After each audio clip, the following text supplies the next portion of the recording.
نستعينه ونستغفره ونؤمن به ونتوكل عليه ونعوذ بالله من شرور أنفسنا ومن سيئات أعمالنا من يهده الله فلا مضل له ومن يضلله فلا هادي له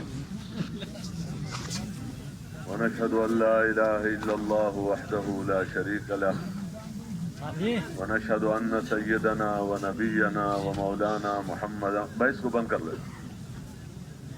ہماری درخواست ہے کہ ہمارے اس مجمع کو اس ترتیب پر رکھے جو ترتیب ہمارے بڑوں سے مطلوب ہے. اسی میں برکتیں ہیں, اسی میں مددیں ہیں. اپنا جو چیز بندہ چاہے اس میں بھی فائدہ ہے, یہ بھی ٹھیک ہے, تو وہ وہاں کرے جہاں والے چاہتے ہیں. اس لیے یہ ہمارے تعاون ہے, ورنہ اس سے بات دائیں بائیں ہو جاتی ہے, کچھ پلے رہتا نہیں ہے بولنے والے کا بھی. اس لیے آپ حضرات اس کی طرف ہمارے تعاون کر لیں. یہ تصویریں نکالنا اور یہ فوٹو لینا یہ اچھی باتیں نہیں ہے اسی مجالس میں.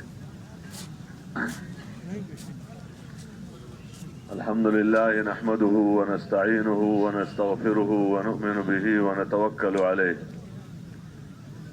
ونعوذ بالله من شرور أنفسنا ومن سيئات أعمالنا من يهده الله فلا مضل له ومن يضلله فلا هادي له ونشهد أن لا إله إلا الله وحده لا شريك له ونشهد أن سيدنا ونبينا ومولانا محمدا عبده ورسوله صلى الله تعالى عليه وعلى آله وأصحابه وبارك وسلم تسليما كثيرا كثيرا.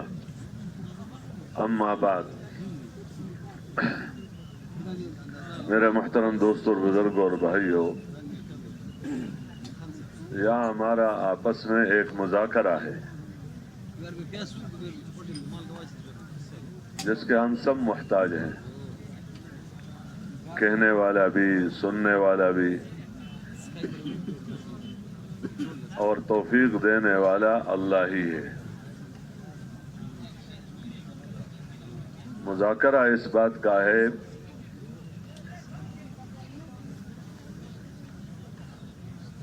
کہ ہماری دو زندگیاں اللہ نے بنائی ہیں.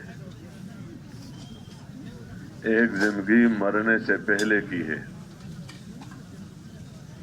اور ایک زندگی مرنے کے بعد کی ہے.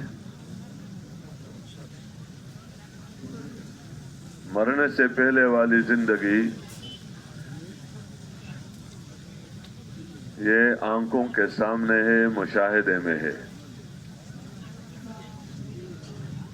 اس لیے اس سے کوئی انکار نہیں کرتا.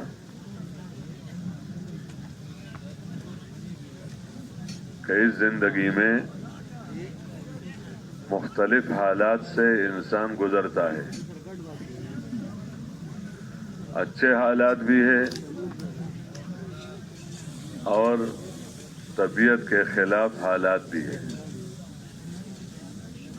اس لیے کہیں بیماری ہے تو صحت ہے, خوشی ہے تو غمی ہے, پریشانی ہے تو اطمینان ہے, عزت کی شکل ہے, ذلت کی شکل ہے, کامیابی کی شکل ہے, ناکامی کی شکل ہے. یہ ہر ایک انسان ان حالات سے گزرتا ہے.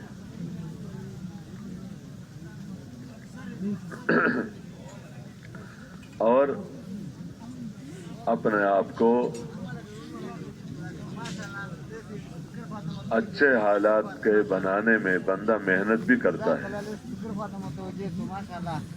کہ میری حالات اچھے سے اچھے ہو جائیں, مجھے اطمینان ملے, بے اطمینانی سے بچ سکوں, کامیابی ملے, ناکامی سے بچ جاؤں, خوشیاں ہوں, پریشانیوں سے بچوں. جو میرا جی چاہتا ہے اللہ مجھے وہ دے. اس لیے ہر ایک بندہ اپنے حالات کے بنانے میں لگا رہتا ہے.